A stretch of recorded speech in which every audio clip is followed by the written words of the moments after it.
All right, so took the hood off. We're gonna go ahead and do the hood off the vehicle. You can see better today how it has literally just ate the paint right off. So after talking to Randy last night, you know, Randy has been in the collision industry for a while. He said that definitely can be blood, because if blood sits on it, whatever he explained, whatever stuff's in it will actually eat through the paint, especially where the paint is compromised at. And so he said that on the side of it, being it didn't sit on a surface, a flat surface, so normally your hoods and your roof are compromised, the thickness of the clear, normally the sun eats them away and sun burns them where they don't have as much strength. That's just why you see the tops of vehicles blistering first and the tops of doors and stuff. So he said all this should wipe off. However, when I come here this morning, I try to wipe it off, it won't wipe off, and I took my fingernail, that one right there, and as you can see, it popped the paint off all the way to the primer. So the whole side of the truck is also going to have to be sprayed. This is where if you were buying one at the auction, you could get burnt pretty quick if you don't know what you're doing. And like if you can't paint yourself and you have to pay somebody to do this stuff, because nobody would have probably accounted for the whole side of this freaking truck to have to be resprayed. But we're going to go ahead and get the hood in primer. We're going to paint the hood and the fender off the truck since it's just so big, and then we'll pull the truck in the paint booth to do the sides, and I'll take y'all along with me on all that. So we're gonna go ahead and take a 180 to this, since you don't have it's not down too terribly low. We're just gonna take a 180 to it pretty aggressively. I think if that don't work, I'll jump down to an 80, and then we'll put one real thick freaking coat of primer over it, and then we will let our primer dry, and then we'll probably take a 180 to the primer and take half the primer back off of it, just leaving the primer in all of the little flaws and smoothing it out, and then it'll be ready for paint. So let's get at it. So we decided to go ahead and step down to an 80 grit. As you can tell, it's moving extremely slow. The process of sanding it, so the 180 would have been even slower. And I think I'm going to approach the technique, or use the method of basically putting primer on thick, like I just stated a minute ago, and then taking most of the primer off to fill in these spots. Because if you try to simply go in here and feather edge out every single spot, it is going to take you absolutely forever. So we're trying to just cut the top layer of clear coat off, basically, to make sure we have a clean surface to work on top of, and to make sure there's no loose edges around every single one of these little spots or little speckles. We'll make sure there's no loose paint popping up. Knock all that off, and then we're going to Scotch-Brite, soap and water this thing, and scuff it down really good, and then hammer on some freaking primer and come back and block our primer. Our primer sands easier than this clear coat, so the overall process will be faster by taking our primer down versus taking this clear coat down. All right, so we've even dropped down to 180, so we were going to use 180. We didn't do it, we went 80. We went back down to 180. Basically, on 80 grit, you can see how coarse that is, okay? So you have 80 pieces of grit per a certain measurement of a square. Can't remember if it's a square inch or what it is, but that's how it's measured, is within a certain area, there's 80 pieces of grit. On the 180, within a certain area, there's 180 pieces of grit. So to fit all that in there, it's finer. Basically, if we were to take sand and put it in our hand, okay, and run it all over the hood, we would get a ton of freaking scratches fast. If we took one big rock and run it all over the hood, we would get deep scratches, but we wouldn't get the whole area scratched up as fast. The scratches would be more gnarly, but not as much, not as many scratches as a whole handful of sand. So the finer the grit, the way more scratches you're getting to smooth an area out, whereas the coarser the grit, in order to cut the surface down, it takes a little bit more effort unless it's soft. So when you're sanding body filler, you obviously want like a rougher grit. But this clear coat this morning, it wasn't liking the 80, and I'm making better, cleaner progress with the 180. Now the 80 cuts down faster, such as these areas that we have feather edged out, okay? That if you kind of tilt it on its side just a little, which you don't want to do that because you're digging a trench. I've already went over that in the past. But if you were to put just a little bit more pressure to the side of the sander, it will smooth out, feather edge out that area faster. But the 180 cleans the surface faster. So I switched to a 180, but we're still making extremely, extremely slow progress. because the hood is just about the worst panel on a vehicle you can sand. So inside the doors, you have structure bars and stuff that the skins are glued to. The bed sides are pretty strong or whatever. The hood is really flimsy always. The hoods and roofs are the worst panels to sand because they never stay straight. So look how much that hood moves. Okay, so anytime you're sitting here sanding, it's doing this number right here. Okay, so the edge of the sander, when a panel is flat, the sander will cut flat. But if you push this panel in, then obviously, since the sander is flat, then obviously it's going to cut more on the perimeter like that in a circle. So then what you end up is you're just cutting edges and you're not actually cutting quite as flat. Now sometimes on a panel like this, you'd be better just to hand sand it out. Sometimes you can gain more speed, but then that's way more work on your arm. And you can also purchase an interface pad, which is a foam pad that will go between your sander and your paper. Now with the interface pad, I believe you have to be using sticky back, or not sticky back, Velcro, I believe. Normally they Velcro on. I'm not sure if they make them for sticky back. Maybe they do, possibly they do. I really need to look into one. But that's what's slowing me down so much, is just the flex, especially right here. If we get up here, it went pretty fast because there's a structure across here of some sort. So it's hard versus that right there is flimsy. So this center right here is just being a freaking nightmare to sand. Now our edges will go a lot faster because of all the bends and everything. They're not as flimsy as this big flat area. So sometimes just pay attention to when you're sanding and think about your grits. Sometimes it's better to step down than to step up, but you kind of have to try it because it's going to be case by case. And, you know, like I said, I started out over here and was straight up trying to get everything. So feather edging all the big ones out. And then as I moved down, that's when I was like, okay. I was like, this ain't going to work. I was like, it's just going to take way too long to feather edge this down. And it's going to be faster, like I just said, to throw the primer on top and then whack the primer back off, leaving it behind. Now you could go and dolphin glaze every single one of these. Some people will be like, well, go get your dolphin glaze out, fill it in, because you got to treat these like rock chips, because that's technically kind of what they are. The paint is chipped there. But I don't know how to put it besides I'm not dolphin glazing all these spots. I'm not doing it, man. Whether you want to say it's right or wrong to use filler as basically to use primer as filler, okay, and fill things in with primer, whether that's right or wrong in your definition, then so be it. But my definition is filler primer, and I use it to fill in small imperfections. So I'm gonna keep making progress. I just wanted to share that with you because this could really frustrate somebody really bad that was starting out or is new to prepping panels. All right, so about to run our primer, or we're running our primer. Yeah, we are about to run primer. We're gonna run our hood through primer. So we're just gonna hit these little areas where there is some metal, just out of precaution with our etching primer. It's a coating for steel, aluminum, fiberglass, plastics.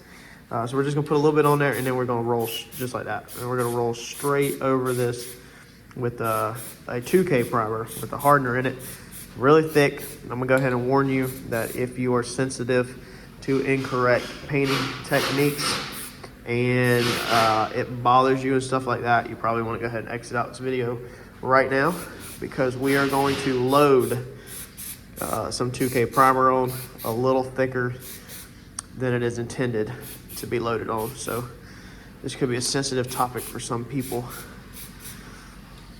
Let's see here.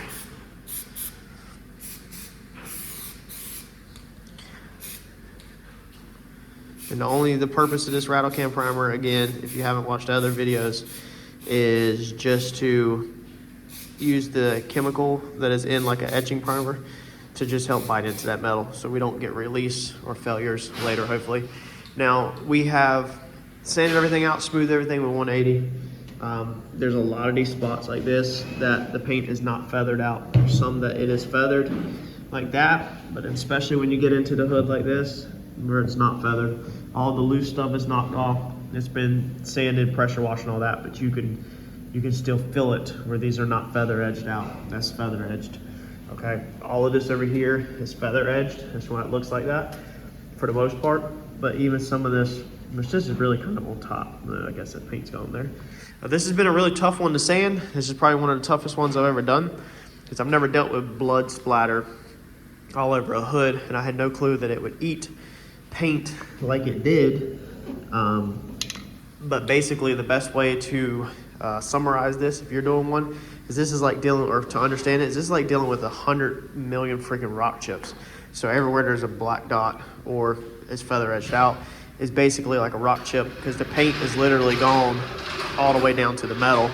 So you have to treat it just like a rock chip. So again, instead of dolphin glazing all of this crap, which is normally how you do rock chips, is go through and dolphin glaze each rock chip.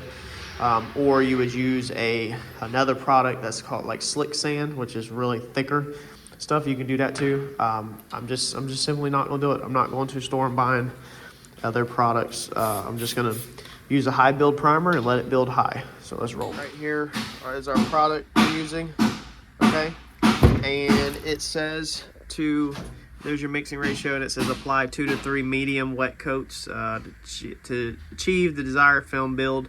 That's where we're gonna use this incorrectly. We're probably gonna do 3 heavy wet coats. So it's gonna be a little thicker than intended, but the whole point of that is because by the time we sand the hood down and we get rid of the primers or by the time we bring the primer down to where it equals the rock chip. So if this is a magnified rock chip, we're gonna stack our primers, on top of this. So if the surface around it is here and then the rock chip is lower, then if there is so much thickness here, then there's so much thickness here. So we want to build it up so that inside the rock chip it is the same level as the perimeter, okay? And then it will still be low, so we'll have to sand all of the primer off around the rock chip pretty much, or close to it, to get it the same level, if that makes sense. By the time you take off the primer around the chip, then what's left is just the primer in the chip. So it's not like the whole hood's going to be covered with really thick primer, or thicker than recommended. It's just going to be the rock chips are going to be kind of filled in, and then we might have to go back over it, with the 2 to 3 recommended medium coats to actually get primer over the whole hood. We'll see how it covers on just these coats though first. And we're going to go ahead and go real heavy on this mix. Normally with primer, I never mix a 7 hit like that right there, but being we're about to pound it on, we're gonna mix a 7 hit. Let's get some hardener in it and let's shoot it. All right, so got our hood all primed. Put this piece of paper over this edge just because I'm going to attempt to blend. So there wasn't nothing on this area right here. So I'm gonna attempt to keep from messing this up, and this will butt up against my fender, and then we will fan pattern our color like this down this edge right here, and hopefully these last couple of inches won't really get any new color. That way this will match the fender, so that's why I'd have done like that. And then the other side, of course, don't matter because we're painting another fender. So if it's old paint you're going against, you kind of want old paint touching old paint, new paint touching new paint, if that makes sense, and blends in between. If I have to get it all the way to the edge of this one, it is what it is. We're still going to try to get a good color match, but that just increases my chances of success right there. So we're going to use guide coat. There's the part number, and we're going to go over this. And this is going to show us our highs and lows. So you can see right moving across there, all the little craters in the primer, of course. So we're trying to cut all of the stuff down around the craters and just leave the primer inside the craters, which will create a flat, even surface.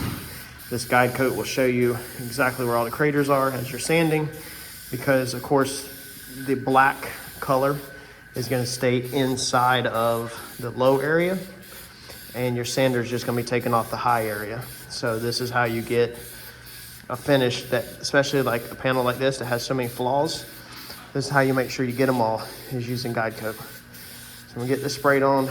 I painted this about an hour and a half ago. I used accelerator, so I'm probably nowhere ready to sand on it, but I might go ahead and try to carefully sand on it with some 320. It definitely has not had time to shrink back, so you do have to deal with shrink back on primer, which as it dries, it tightens up. Probably need to let this sit overnight but I'd love to get a little bit sanded on it this afternoon just because I'm rushing it. It's just how I do a lot of things, is I rush things, but I like to teach you all the right way. So if you're doing it at your house, you have time to let it sit overnight, or for a couple days is even better, and let the primer shrink back. All right, so we got our parts in the booth. This was that burnt fender we did. We're about to paint it. I'll show you it afterwards if you watched that video. Here's the follow-up. But this video is about the hood, painting the hood. So we've got everything slicked out. We 180'd this to bring the primer down fast. And then we went back, did guide coat again to be able to see what we're doing.